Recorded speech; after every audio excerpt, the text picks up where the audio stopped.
बार cutting machine के बारे में। उसके बाद नेक्स्ट निकालिए checklist for plant and mobile equipment.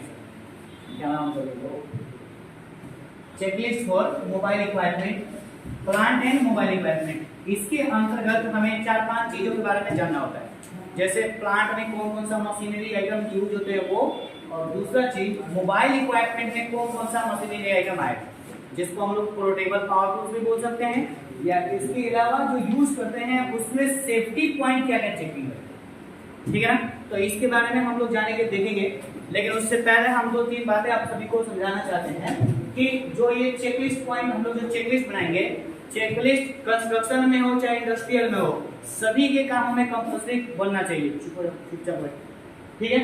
तो इंडस्ट्रियल हो या कंस्ट्रक्शन हो, उस पीरियड में हमें हर हाल में चेकलिस्ट बनाना पड़ता है, और जब चेकलिस्ट बनाएंगे तो उसमें हम लोग ये सभी कॉमन पॉइंट जो है वो चेक करेंगे। जैसे ये नॉर्मल सा जो पॉइंट है वो 1 से लेकर के 7 पॉइंट तक के जो चेकिंग करना है वो सभी मशीन में आएगा। इसके बाद जो आगे हम लोग जो टॉपिक चेंज करेंगे तो उसके बाद अदर मशीनरीज में आता है कंप्रेसर एंड एयर रिसीवर। तो कंप्रेसर एंड एयर रिसीवर में कौन कौन सा पॉइंट चेक करना है वो हम लोग पीपीटी के क्लास में देख लेते हैं। उसके बाद आ जाता है नीचे, उसके बाद ड्रिल मशीन। तो ड्रिल मशीन में हम लोग क्या क्या चीज सेफ्टी पॉइंट चेक करेंगे, ये सभी चीज भी देखेंगे। नेक्स्ट आ जाएगा आपका उसके बाद ग्राइंडिंग मशीन। ग्राइंडिंग मशीन जो है ये मोबाइल इक्विपमेंट होता है। इस मोबाइल इक्विपमेंट के अंदर में हम लोग देखेंगे कि क्या क्या चीज चेक करना है। उसके बाद नेक्स्ट पेज में आ जाता है, पेज नंबर 45 निकालिए लोग, पेज नंबर 45। पेज नंबर 45 में वुड वर्किंग मशीन है। वुड वर्किंग मशीन होता है जिसपे लकड़ी का काम जो होता है, तो लकड़ी के जो काम होते हैं उसमें भी सेफ्टी पॉइंट हमें चेक करना होता है इंस्पेक्शन के दौरान। तो उसमें हम लोग क्या क्या पॉइंट चेक करेंगे वो सब चीज। इसके अलावा कुछ कॉमन पॉइंट है, वो कॉमन पॉइंट क्या क्या है, अदर पॉइंट्स में इसमें देखिए दिया हुआ रहेगा। जैसे चाहे कोई भी मशीनरी हम सामान यूज कर रहे हैं उसमें फायर एक्सटिंग्विशर कंपल्सरी इंस्टॉलेशन होना चाहिए। इसके अलावा आपका इसमें लोटो सिस्टम कंपल्सरी अपडेटेड रहना चाहिए। अब लोटो सिस्टम क्या है भाई, तो वो हम लोग पीपीटी के क्लास में नेक्स्ट टाइम देख लेते हैं कि लोटो सिस्टम क्या होता है। इसके अलावा लाइटिंग अरेस्टर्स जो है वहां पे कंपल्सरी बहुत ज्यादा सफिशिएंट रहना चाहिए। अगर लाइटिंग की कमी है तब भी दिक्कत है, लाइटिंग की कमी बिल्कुल नहीं होना चाहिए, ठीक है ना। तो ये सब चीजें जो है ये कॉमन पॉइंट्स है जो हम लोगों को सभी मशीनरी आइटम में चेक करना रहेगा। आई होप कि ये चीजें समझ में आ गया।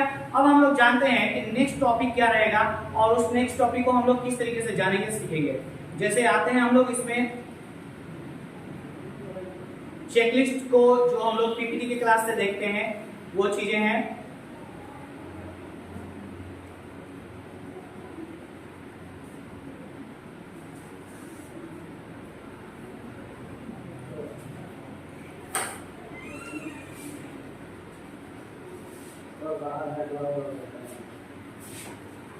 ये है आपका मोबाइल इक्विपमेंट।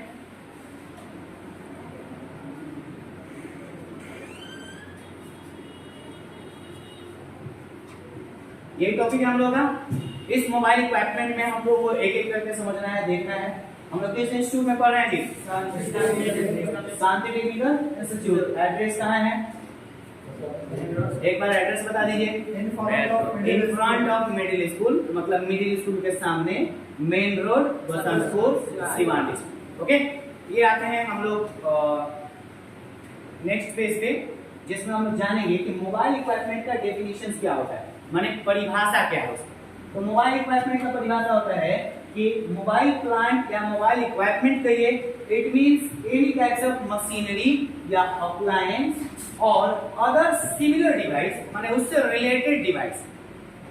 कोई मशीन हो गया, मशीन के साथ साथ उसके अलावा कुछ और उसका अप्लायंस माने कोई वस्तु हो गया जो सिर्फ और सिर्फ मशीनरी काम करने के लिए यूज होते हैं, उस जो एबल टू मूव इंडिपेंडेंटली तथा आवश्यकता के अनुसार वो घूमने में इच्छुक हो, उस पूरे प्रोसेस को, पूरे प्रक्रिया को हम लोग मोबाइल प्लांट या मोबाइल इक्विपमेंट के नाम से जानते हैं। जो स्पेशली सबसे ज्यादा इसका जो यूज रहेगा बाबू वो होगा आपका कंस्ट्रक्शन साइट। मोबाइल इक्विपमेंट का सबसे ज्यादा यूज कहाँ रहेगा? कंस्ट्रक्शन साइट में। और कंस्ट्रक्शन साइट में ही एक दिन में आपको लगभग सारे काम देखने को मिल जाते हैं। स्टार्टिंग में कुछ भी काम होगा तो स्टार्टिंग उसमें किस चीज से काम होगा? खुदाई से। जैसे मान लीजिए कोई बिल्डिंग बन रहा है तो उसमें काम किससे स्टार्ट होगा? खुदाई से। स्टार्टिंग काम एक्सकवेशन वर्क, उसको बोलते हैं एक्सकवेशन वर्क। एक्सकवेशन वर्क हो जाएगा तो फुटिंग का प्रोसेस होगा, फुटिंग प्रोसेस हो गया तब उसके बाद धीरे धीरे काम ऊपर आएगा, ग्राउंड फ्लोर, फिर उसके बाद लेवल बढ़ता जाएगा, लेवल बढ़ता जाएगा तो वर्क एट हाई जाएगा। परमिट सिस्टम जो है इसका पूर्ण रूप से ऐसे बनाएंगे, ये सब चीजें जो है वो मोबाइल इक्विपमेंट के यूज के माध्यम से ही किया जाएगा। जैसे मान लीजिए आपका एक्सकवेशन का वर्क चल रहा है तो उसमें जेसीबी लगेगा, पोकलेन लगेगा, उसको लेके जाने के लिए हाइवा लगेगा, ये सब का सब क्या है? मोबाइल प्लांट है, मोबाइल इक्विपमेंट है। इसके साथ साथ जब काम थोड़ा सा ऊपर आएगा तो उसमें ड्रिल मशीन लगेगा, कभी लोहे में ड्रिल करना हो गया, कभी दीवार में ड्रिल करना हो गया, या कभी पिलर में ड्रिल करना है तो उसके लिए ड्रिल मशीन लगेगा ना। तो ये ड्रिल मशीन भी क्या है? एक मोबाइल इक्विपमेंट है। मोबाइल इक्विपमेंट का मतलब होता है एक ऐसा वस्तु, एक ऐसा औजार जिस औजार को काम करने के बाद उसको पैक आउट करके फिर दूसरी जगह लेके जा सके। याद होगा पहले के जमाने में रिसीवर आता था, एक ही जगह वायर में तार में फिक्स करके रखा हुआ रहता है, जिसको हम लोग स्टूडियो बोलते थे। वो स्टूडियो का जमाना ऐसा था, फोन आता था गाँव गाँव घूम घूम के लोग बोल देते थे, ए तहार फोन आई 8 बजे चलिए 5 रुपए दे दो, खबरी लगा सुनेगी ऐसा नहीं। तो ये सभी चीजें जो रहती थी पहले के समय में, वो वैसे ही पहले जो मशीनें थी बहुत ज्यादा एडवांस मशीन नहीं था हमारे पास। आज भारत के पास भी बहुत सारे एडवांस मशीन है, लेकिन फिर भी अभी हम लोग जापान और चाइना से पीछे ही एडवांस टेक्नोलॉजी के माध्यम में, ठीक है ना। अब उस तरीके से अगर हम लोग देखें तो कंस्ट्रक्शन सेफ्टी वर्क में हमें बहुत सारे अभी भी एडवांस टेक्नोलॉजी की मशीनें आ गई हैं, जिस मशीन नाम सबका सेम अलग अलग रहेगा लेकिन काम भी उस तरीके से अलग अलग डिफरेंट हो जाएगा। तो इस सेफ्टी ऑफिसर का जो ड्यूटी है वो सेम रहेगा, जाएगा तो उसके बारे में जानेगा, समझेगा, उससे खतरा क्या है वो जान लेगा और उस खतरा से बचने का तरीका क्या है वो जान लेगा। बस हमारा ड्यूटी इतना ही है, समझ में आया? वो ऑपरेटर को समझना है कि इसका गियर किधर दिया, क्लच किधर दिया, चलाना कैसे है, ये किसका स्थान है? ऑपरेटर रहेगा, जो उनका मैकेनिक रहेगा वो सब समझाएगा बुझाएगा। हम सेफ्टी ऑफिसर हैं, हमारा ड्यूटी क्या रहेगा? हमें जा करके उसके अंदर की कमियों को ढूंढना और उस कमी से बचाव का तरीका बता देना, ये सारा ड्यूटी सेफ्टी ऑफिसर की रहती है। आई होप कि समझ में आ रहा है सभी लोगों को? तो ये उसका परिभाषा है। और अथवा में दूसरा इसका परिभाषा अगर हम करना चाहें तो दूसरा परिभाषा ये है कि any piece of work equipment, appliance, vehicles, container, implement or tools that is not excessively reliant on manual power for it to functions for its intended purpose। यानी एक ऐसा मशीन, एक ऐसा मशीनरी आइटम जिस मशीन का प्रयोग किसी भी कंस्ट्रक्शन साइट में काम करने के लिए करें और काम करने के दौरान जब हम उसका मैनुअल पावर का इस्तेमाल करते हैं, मतलब काम खत्म हो गया तो फिर निकाल कर सरिया के रख लेते हैं, इसी पूरे प्रोसेस को हम लोग क्या बोलेंगे जी? मोबाइल इक्विपमेंट या फिर मोबाइल इक्विपमेंट या फिर पावर, ये इसका प्लांट भी बोल सकते हैं हम लोग। तो ये सारी चीजें जो है हम लोग इस माध्यम से जानेंगे, देखेंगे। नेक्स्ट आ जाता है आपका इसके बाद इसका इमेज। ये हमारा इमेज है जो अलग अलग प्रकार के हैं, ये सारे इमेजेस को हम लोग आसानी से समझ सकते हैं, कोई इसमें दिक्कत नहीं, ठीक है। ये सारे मशीन जो है ये प्लांट एंड मोबाइल इक्विपमेंट के ही मशीन है, ये डिफरेंस अलग नहीं है। अब देखिए इसमें लगभग सारे मशीन के बारे में आप सभी लोग जान चुके होंगे, देख रहे होंगे, तो इसमें जब हम लोग जानना चाहेंगे, बताना चाहें तो इस तरीके से बता सकते हैं, कोई दिक्कत नहीं है। अथवा इसके अलावा इसका कंप्रेसर मशीन का परिभाषा क्या रहेगा, ड्रिल मशीन का परिभाषा क्या रहेगा, ये सब कुछ जो है हम लोग को इसमें समझना ही समझना, कोई दिक्कत इसमें। तो अब चलिए जानते हैं, ये तो हमारा मोबाइल इक्विपमेंट का इमेज हो गया, तो बड़ा हो जाएगा और फिर उससे नहीं परफेक्ट हो पा रहा। देखिए ये सभी जो इमेज है ये सभी इमेज किसके हैं जी? प्लांट एंड मोबाइल इक्विपमेंट के हैं। छोटा वाला लाइट ऑन रखना था, एक बार में जो बोला जाए उतना ही होना चाहिए, ठीक है। तो ये जो छोटा वाला ये सब जो इमेज है इसमें सभी प्रकार के मोबाइल इक्विपमेंट और प्लांट के जो इमेज है वो सब के सब अपडेट किए गए। इसके बाद आ जाता है हमारा ये एयर कंप्रेसर और एयर रिसीवर मशीन, ठीक है। इसका परिभाषा देखिए क्या है, कंप्रेसर एंड एयर रिसीवर का। तो ये कंप्रेसर का डेफिनेशन से जब लिखेंगे तो ध्यान से लिखना है आप सभी को, ठीक है ना। ये आपका कंप्रेसर का परिभाषा है, ये आपका एयर रिसीवर का परिभाषा। अब कंप्रेसर मशीन क्या होता है, वो उसमें ऑलरेडी सब हवा अंदर पैक रहता है, वो वाइब्रेटर और कंप्रेसर माने बहुत तेज फास्ट कंप्रेसर बना के किसी भी काम को अंजाम देता है, ठीक है ना। तो जो कंप्रेसर का परिभाषा आएगा तो उसका परिभाषा डेफिनेशन ये है कि a compressor is a mechanical device, compressor क्या होता है? मैकेनिकल डिवाइस होता है that increase the pressure of a gas by reducing its volume. उसके साउंड को कम करके कंप्रेसर को आगे बढ़ाता है, जिसकी वजह से काम करना एकदम आसान हो जाए, इजी। ठीक है ना। And air compressor is a specific type of gas compressor. ये एयर कंप्रेसर जो है असल में गैस ही बनाने का काम करता है। ठीक है। सिलेंडर वगैरह देखते हैं हम लोग, गए थे उस दिन हम लोग सिलेंडर इंस्पेक्शन कर रहे थे। अगर उसमें से लीकेज हो जाए तो उसका बहुत कंप्रेसर बना के एक पैक निकलेगा। अभी हम लोग फायर एक्सटिंग्विशर का आग जला करके हम लोग देखे थे बाहर में, यहाँ पे जब हम लोग टीवीटी कर रहे थे और फायर एक्सटिंग्विशर का ट्रेनिंग कर रहे थे, सीपीआर करके दिखा रहे थे, तो उस कंडीशंस में मैंने आप लोगों को दिखाया था कि जब हमने उसके बटन को स्विच को दबाया तो स्विच को दबाया तो एक बार में बहुत ज्यादा कंप्रेसर नहीं, माने बहुत ज्यादा प्रेशर उसके अंदर से दबाव आया। तो उसी प्रेशर को कंप्रेशन एयर या उसको गैस कंप्रेसर के नाम से जाने। कोई दिक्कत जी बाबू इसमें? अब देखिए एयर रिसीवर क्या होता है। इस एयर रिसीवर के माध्यम से अगर हम लोग जानना चाहें तो ये है कि an air receiver, a compressed air tank or an integral part of any compressed air system। माने किसी भी तरह से हवा का दबाव एक बार बहुत तेज बढ़ जाता है तो उस प्रक्रिया को ही हम लोग क्या बोलते हैं? Air receiver. ये एयर रिसीवर का मशीन जो है जनरली किसी भी मोटरसाइकिल वगैरह के दुकान में दिख जाता है, जहाँ पे हवा बढ़ने का काम होता है। ये इमेज के माध्यम से समझिए। ये तो न कम देखने को मिलता है, लेकिन ये तो कंपल्सरी सभी जगह देखने को मिल जाता है जी। कहीं भी मोटरसाइकिल वगैरह का दुकान होगा, कार वगैरह का दुकान होगा तो देखिएगा ये तो पंचर वगैरह का दुकान रखते लोग ना, वो लोग भी रखता है। क्यों? इसी से हवा भरा रहता है, तो वो पहले से हवा स्टॉक करके अपने पास रखता है। जैसे मोटर वगैरह चला के उसमें हवा पहले पैक कर दिया जाता है, फिर वो पाइप के माध्यम से वो जहाँ जितनी जरूरत पड़ती है उतना उसको दिया जाता है। इसी को कहा जाता है एयर कंप्रेसर या एयर रिसीवर। कोई दिक्कत इसमें? अब चलते हैं साइड में इसका काम कहाँ है। तो जब हम लोग कहीं भी फायर एक्सटिंग्विशर इंस्टॉलेशन करते हैं, पूरे बिल्डिंग को इंस्टॉल करना है, तो उस कंडीशन में इस फायर एक्सटिंग्विशर्स को और एयर कंप्रेसर को इसको यूज किया जाए ताकि एक बैग में बहुत तेज कंप्रेस बनाए। ठीक है ना। और ये एयर रिसीवर ये जो मशीन होता है, इस एयर रिसीवर मशीन का प्रयोग जो है छोटे मोटे काम के लिए, साफ सफाई वगैरह करने के लिए, या गाड़ी के ऊपर से क्लीनिंग को हटाने के लिए, या फिर कोई स्ट्रक्चर है इंडस्ट्रियल में और उस स्ट्रक्चर के ऊपर से डस्ट वगैरह को क्लीन करने के लिए हम लोग इस मशीन का यूज करते हैं। ठीक है। अब इसमें भी इसका भी हजार रहेगा ना, जैसे हम चला रहे हैं और प्रॉपर तरीके से पाइप नहीं कर रहे हैं तो हो सकता है हमारे बॉडी पे आ जाए। कभी भी गलती से भी एयर कंप्रेसर या एयर रिसीवर का प्रयोग अपने हाथों के ऊपर से नहीं करना चाहिए, वरना सीधे हाथ पार कर देता है। इतना इसमें पावर होता है, बहुत तेज मतलब प्रेशर इसका बनाता है। क्लियर समझ में आएगा जी? कोई दिक्कत इसमें?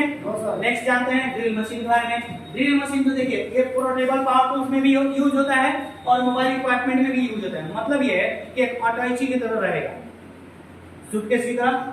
काम हो गया, सूटकेस में रखिए, फिर लेके चल दीजिए, जहां जाना है वहां चल दीजिए।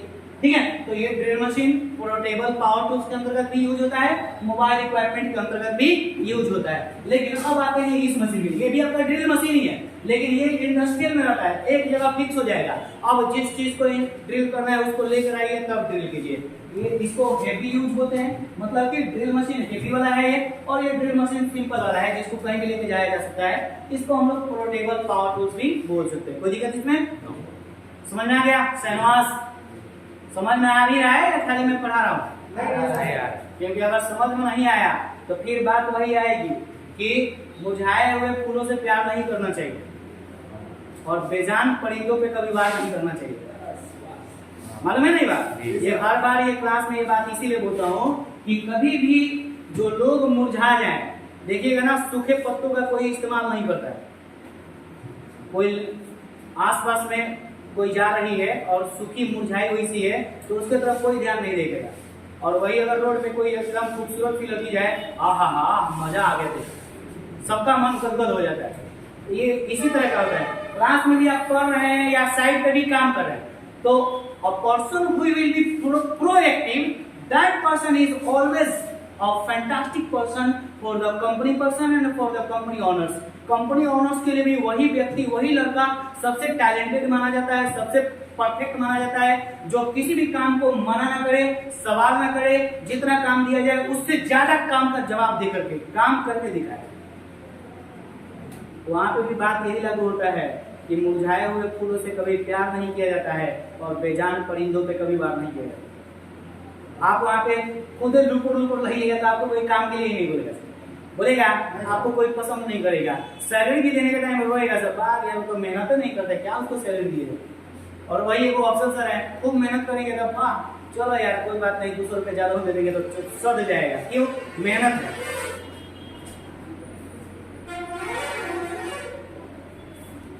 इस तरह का मेहनत आप सभी को भी करना है। जब कंपनी में जाइएगा तो वहां पे काम के दौरान आपको हमेशा प्रोएक्टिव रहना है और ज्यादा नहीं, 2 से 3 साल 2 से 3 साल आपको प्रॉपर तरीके से मेहनत का काम करना है।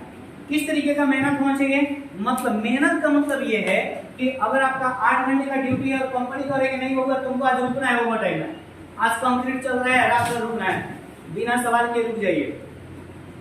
शुरुआत के 2 से 3 साल बाबू। अब तय हमें करना है कि शुरू के 2 से 3 साल मेहनत करके 40 साल तक के हम ऑफिस में बैठना चाहते हैं या फिर शुरू से लेकर के पूरे 40 साल तक के लेबर का काम करना चाहते हैं। तो ये डिसीजन हमें खुद लेना होता है और वो डिसीजन तभी हमें समझ में आता है, चाहे कंपनी वाले मानते हैं इस बात को, जब हम काम के साथ साथ कंपनी को आगे ग्रोथ करने का भी सोचते हैं। ये नहीं कि टाइम खाना नहीं मिल रहा है, खाना नहीं मिला, कंपनी अच्छी नहीं है, छोड़ देंगे। It's your responsibility to take over to yourself. आप अपने आप को कैसे टेक ओवर कर रहे हैं ये आपके ऊपर डिपेंड है। लेकिन कंपनी का ग्रोथ अगर कंटिन्यू हो रहा है तो 6 महीने के बाद आपका सैलरी ग्रोथ कर जाता है।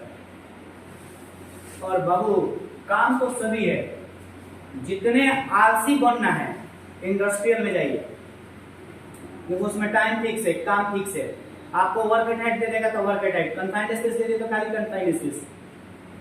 समझना क्या मतलब ये है कि अगर आपको जंगल का शेर बनना है ना, जंगल का शेर बनना है तो कंस्ट्रक्शन साइट में जाइए। 6 महीना में सभी काम का जानकारी हो जाएगा आपको। 1 साल के अंदर हर काम जान लीजिएगा, एग्जामिनेशन भी जान लीजिएगा, मोबाइल इक्विपमेंट भी जान लीजिएगा, कंप्रेसर मशीन भी जान लीजिएगा, क्रेशर मशीन भी जान लीजिएगा। हर काम आपके बारे में पता हो जाएगा। वर्क एटाइट क्या होता है, कन्फाइंड स्पेस क्या होता है, इसका फोल्डिंग क्या होता है, ये टोटल चीज आपको पता चल जाएगा। कहाँ पे? Construction site. क्योंकि हर दिन काम अलग अलग रहेगा और आप अकेले हैं, सारा काम का इंस्पेक्शन आप ही को करना है। सीखने को मिलेगा ना। अभी सुबह में हम ग्रेडिंग मशीन का कर रहे हैं, लास्ट में जाने के बाद इसका फोल्डिंग का करना पड़ जाएगा, तो एक ही दिन में 4-5 तरीके का काम मिलेगा। ये सब चीज काम जो है हम लोगों को देखना होता है, सीखना होता है। लेकिन अगर आप इंडस्ट्रियल में गए हैं तो इंडस्ट्रियल में एरिया फिक्स रहता है कि इतना दूर में आपको देखना है। तो हो सकता है खाली आपको वेल्डिंग का एरिया मिल जाए, हो सकता है खाली आपको फिटिंग का एरिया मिल जाए, हो सकता है आपको खाली सिर्फ और सिर्फ कन्फाइंड स्पेस का एरिया मिल जाए। तो वो शेर तब भी आप कहलाएंगे, लेकिन वो शेर जो है वो पिंजरे वाला शेर कहलाएंगे। उसका खाली एक काम है, उसको मीट दे दिया जाएगा, फेंक दिया जाएगा, खाओ और बाहर निकल के ठुमका लगाओ। ये ना होता है जो मदारी का शेर हो रहता है या जो पिंजरे का शेर रहता है, सब उनका काम यही रहता है। वही जो जंगल का शेर है उसको खुद पता नहीं है कि नेक्स्ट टाइम हमको खाना कब मिलेगा, लेकिन वो एकदम रफ्तार में रहता है, उसके अंदर कभी भी एनर्जी की कमी नहीं आती। सेफ्टी ऑफिसर भी साइड में ये रोल अदा करता है। कब? जब आपके पास भरपूर नॉलेज है तब। कंस्ट्रक्शन में है तब, क्योंकि कंस्ट्रक्शन में 20 तला का बिल्डिंग है ना, तो 5वें तला से लेकर के 15वें तला तक काम चल रहा है, तो 200 फ्लोर में आप ही को घूमना है और नीचे ऑफिस भी पूरा मेंटेन करना है, क्लाइंट मीटिंग भी करना है, प्रोजेक्ट मीटिंग भी करना है, प्रोजेक्ट को आगे ग्रोथ करने का भी काम करना है। मैंने सीनियर लेवल की बात बता रहा हूँ, जूनियर और फ्रेशर लेवल की बात नहीं है, ये सीनियर लेवल की बात है कि जब आप सीनियर पोस्ट पे जाना चाहते हो और सीनियर पोस्ट पे काम कर रहे हैं तो उस पीरियड में आपको चेकलिस्ट बनाने खुद आना चाहिए। चेकलिस्ट बनाने का मतलब यह उसमें भरना नहीं, उसका जो पॉइंट है वो पॉइंट लिखने आना चाहिए कंपनी की तरफ से, रिक्वायरमेंट खुद क्रिएट करने आना चाहिए, पीपीटी बनाने आना चाहिए। ये सब जो हम लोग अभी पढ़ रहे हैं किसके माध्यम से पढ़ रहे हैं? पीपीटी के माध्यम से पढ़ रहे हैं। तो पीपीटी अगर बनाने आ गया तो ये सब चीज बनाने के लिए कम से कम आपके पास 2-3 साल का एक्सपीरियंस होना चाहिए। और 2-3 साल रियल वाला एक्सपीरियंस, ये नहीं कि सर्टिफिकेट बना के दे दिए लो 3 साल का एक्सपीरियंस। तो ये बात आप भी जानते हैं कि मेरे को नॉलेज नहीं समझ आ गया, तो वो फिर बेकार है, वो नहीं। 3 साल बाबू रगड़ के मेहनत करो, एकदम जी झोंक करके मेहनत करो। कंपनी कह रही है कि 12 घंटे काम है तो 15 घंटा रखवा रहे तो रहो, बिना सवाल किए रहो, क्योंकि यही 2-3 साल के बाद आपको काम कम हो जाएगा, सैलरी क्या हो जाएगा। ठीक है, तो ये सब काम जो है हम लोग को ध्यान देना है। चलिए ड्रिल मशीन के बारे में समझ में आ गया, कोई दिक्कत इसमें? नेक्स्ट देखते हैं ग्राइंडिंग मशीन। क्या है जी? Grinding machine. ग्राइंडिंग मशीन देखिए ये इंडस्ट्रियल में यूज होता है। ये किस में यूज होता है? इंडस्ट्रियल में। और ये किस में यूज होता है? ये पोर्टेबल पावर टूल्स है। तो पोर्टेबल पावर टूल जो है ये तो कहीं भी लेके जा सकते हैं हम लोग।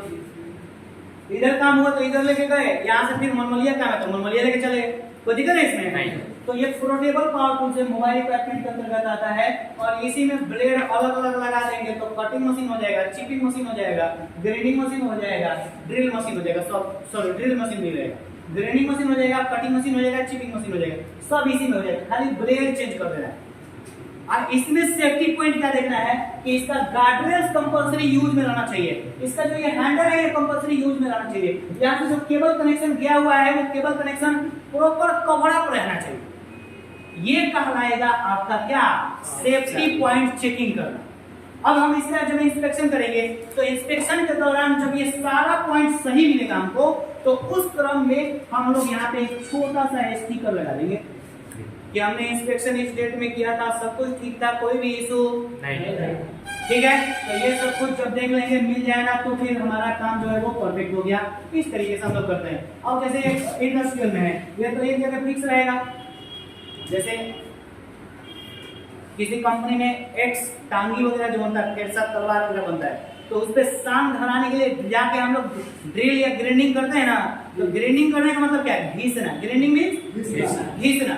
तो इसके ले जाके जब हम घिसते हैं मतलब उसका क्लीनिंग वगैरह करते हैं या उसके ऊपर धार जमाते हैं, तो वो धार जमाने के लिए यहाँ कितने लोग अच्छा तुम लोग में कितना लोग ऐसा है बाबू जो लोग कैंची वगैरह का सांग धराने के लिए गया ऐसा वगैरह? वहाँ देखते हैं वो साइकिल बस ऐसे ऐसे घूमवाता है, नीचवा बड़का पत्थर रहता है उसी पे वो सांग पकड़ाता है, उसी को कहते हैं ग्राइंडिंग का काम। समझ में गया?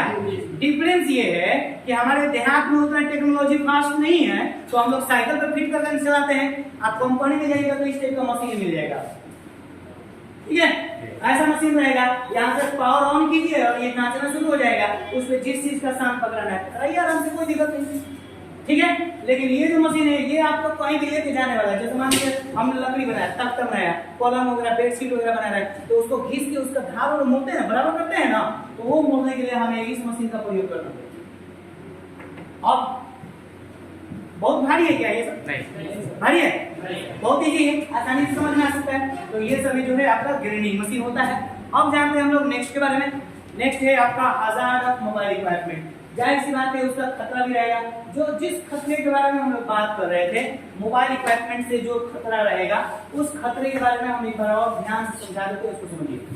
Hazards associated with mobile equipment operations.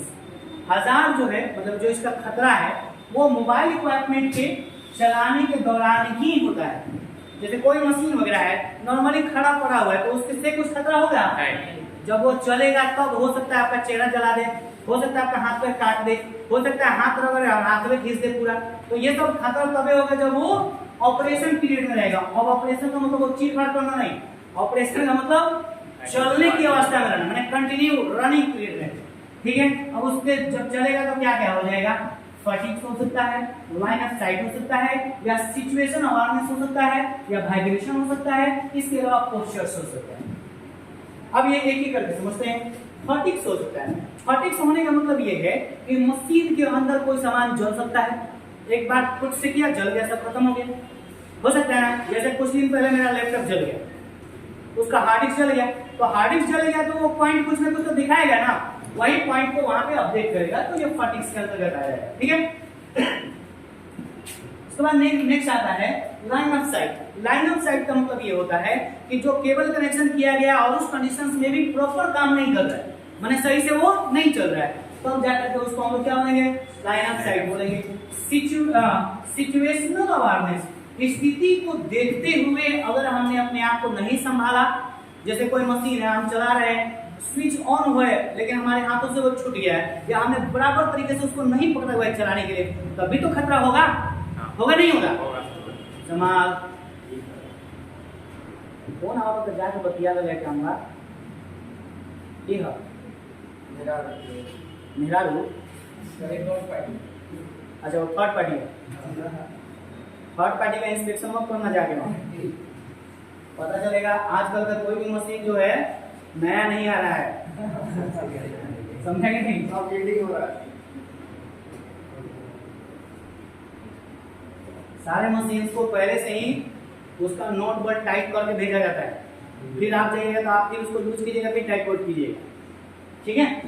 तो पढ़ाई के दौरान पढ़ लीजिए, आगे तो दिन भर वही करना है, 2-3 घंटे का तो क्लास रहता है, ज़्यादा तो क्लास नहीं है कि नहीं। तो राइट ऑफ साइड समझ में आ गया, सिचुएशनल अवेयरनेस भी समझ में आ गया, मतलब स्थिति को देखते हुए हमें अपने आप को संभालना है, ठीक है। जैसे मशीन चल रहा है, इधर आग लग गया, तब तक सारे लोग मशीन वैसे ही चालू अवस्था में छोड़ के आग बुझाने के लिए चले गए। मशीन चालू है तब तक कोई गया, उसके ऊपर पैर पड़ गया, उससे भी खतरा होगा, पैर काट देगा, काटेगा ना जी। तो जब पैर काट दिया तो अब उसको भी बचाना है, इधर आग भी बुझाना है। ये होता है सिचुएशनल अवेयरनेस। इधर आग बुझाना है तो फायर एक्सटिंग्विशर अपडेट करवा दीजिए, इधर मशीन को तुरंत पहले पावर ऑफ करवाइए ताकि मशीन भी रुक जाए, फिर जाकर के ये सब काम देखिए जो भी देखना है वो। और जब खतरा हो गया तो उसका बचाव का तरीका यही है कि तुरंत लेके उसको कहाँ भागिए, हॉस्पिटल। समझ में आ गया। अगर उसको फर्स्ट एड देने के लायक है तो फर्स्ट एड दीजिए। स्थिति बहुत खराब हो गया, जैसे बेहोश वगैरह हो गया, तो उस स्थिति में क्या देना है, सीपीआर। फर्स्ट एड जब हो तो सीपीआर देना है, ये सब भी ध्यान रखना है। कोई दिक्कत इसमें समझेंगे ना बाबू।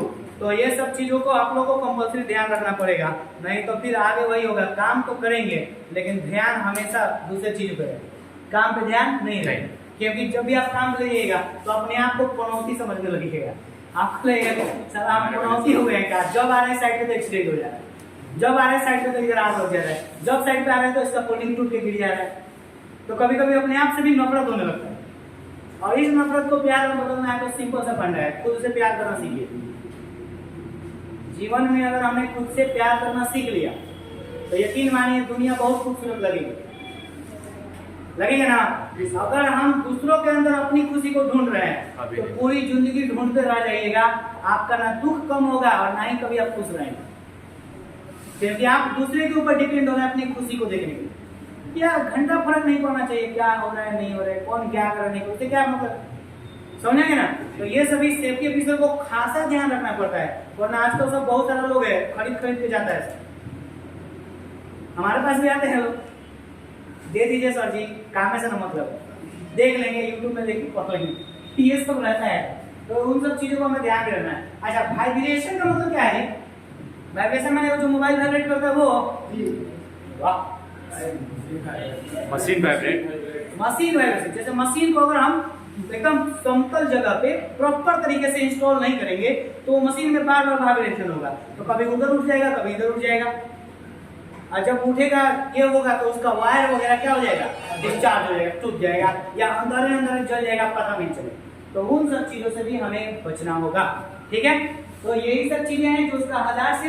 अब इसका प्रिक्वेशन क्या है, वो प्रिक्वेशन समझ लीजिए। प्रिक्वेशन कह रहा है कि मुख्य रूप से 3 पॉइंट पर ध्यान रखेंगे तो उसके बचाव का तरीका अपना सकते हैं।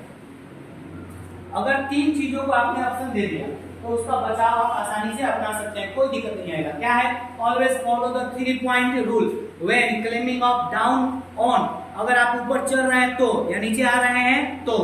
क्लाइंबिंग अप का मतलब होता है ऊपर चढ़ना, क्लाइंबिंग अप मींस ऊपर चढ़ना, डाउन ऑन मतलब नीचे होना, and of any piece of mobile equipment. किसी भी मोबाइल इक्विपमेंट का इस्तेमाल कर रहे हैं काम में तो उस दौरान आपको हमेशा ये बात का ध्यान रखना पड़ता है कि कभी भी हम उस मशीन को चलाने से पहले उसके आगे पीछे की जो भी प्रक्रिया है उस प्रक्रिया को सही तरीके से जानें। कुल मिला के बात समझिए, वैसे ऑपरेटर को ही चलाने की अनुमति देना है जो ऑपरेटर वेल ट्रेंड हो। सेमी स्किल्ड या अनस्किल्ड रहेगा तो उसको नहीं दिया जाएगा। जो स्किल्ड पर्सन होगा, मतलब जो ऑपरेटर संपूर्ण रूप से मोबाइल इक्विपमेंट को चलाना जानता होगा, उसको ही हम लोग देंगे। क्लियर हो गया ना।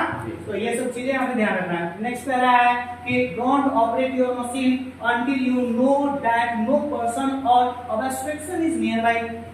उस मशीन, किसी भी मशीन को तब तक मत चलाइए जब तक कि उस मशीन के बारे में संपूर्ण जानकारी नहीं है, और जानकारी है भी और उस मशीनवा के आसपास में अगर कोई खड़ा है तब भी उस मशीन को मत चलाइए। जैसे मान लीजिए हम ट्रक चला रहे हैं, ट्रक भी एक मोबाइल इक्विपमेंट है, ट्रक चला रहे हैं, ट्रक के नीचे गर्मी के दिन में ड्राइवर सब खलासी वैसी क्या करता है, ट्रक के नीचे सो जाता है। और हम जाकर के ट्रक चालू कर दिए और पता चला ना गियर टूल में आ रहा है ना क्लच टूल में आ रहा है, और चालू करके होए होए कर दिए, तो जब तक ये लोग उठेगा तब तक ट्रक आगे बढ़ गए, तो जो नीचे है वो लोग क्या हो जाएंगे, राम नाम हो जाएगा, नहीं हो जाएगा, फिर वो दिक्कत आएगा। तो ये सब चीज कह रहा है always be sure to take the time to stop and look, हमेशा समय लीजिए, चलाने से पहले समय लीजिए, प्रॉपर तरीके से समय लीजिए, ढूंढिए कि कुछ गलती तो नहीं हो रहा है, नीचे तो कोई नहीं है, आसपास में तो कोई नहीं है। ये सारी चीजें जब समझ में आ जाए तब ही आप मोबाइल इक्विपमेंट को चलाने का काम कीजिए।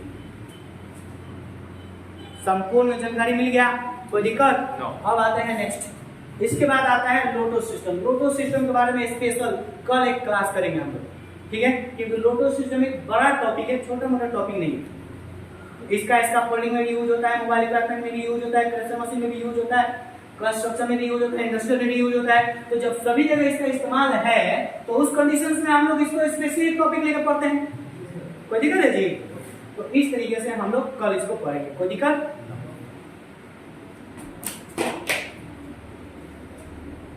क्यों बंद हो गया सिस्टम?